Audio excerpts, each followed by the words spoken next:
সরকার তৈরি করবেন, এই আবেদন আপনাদের কাছে আমি রাখতে চাই। 16তে 3, 21-এ 77, এবারে 177, কোনো অন্যথা হবে না। আমার নিজের কথা যদি বলি, 21-এ নন্দীগ্রামে হারিয়েছি, 26-এ ভবানীপুরেও হারাবো।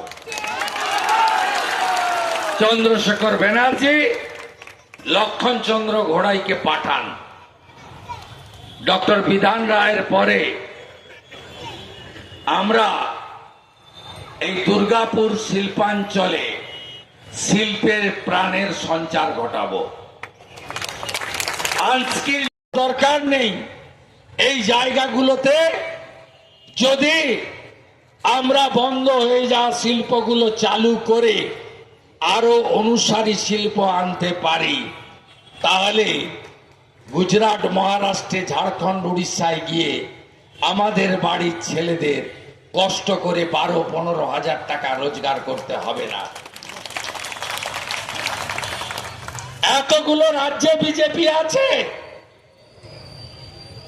আর পশ্চিমবঙ্গ থেকে লক্ষ লক্ষ যুবক বিজেপি শাসিত রাজ্যে চাকরি করে, আর মমতার রাজ্যে টাকা পাঠালে স্ত্রী, পুত্র, কন্যা, বাবা, মা তারা খাওয়ার পায়।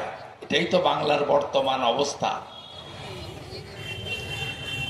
একদিকে পশ্চিমবঙ্গে কাটমানি, সিন্ডিকেট, তোলাবাজি, গরু পাচার থেকে শুরু করে এই রাজ্যে হেন কোনো অপকর্ম নেই।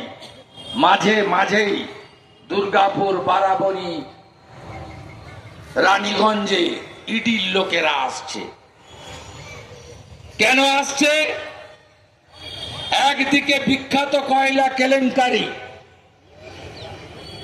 হাজার হাজার কোটি টাকার দুর্নীতি, অন্যদিকে প্রকৃতি মা যে নদীগুলো দিয়ে গেছেন, সব নদী শেষ করে দিয়েছে চোর তৃণমূল।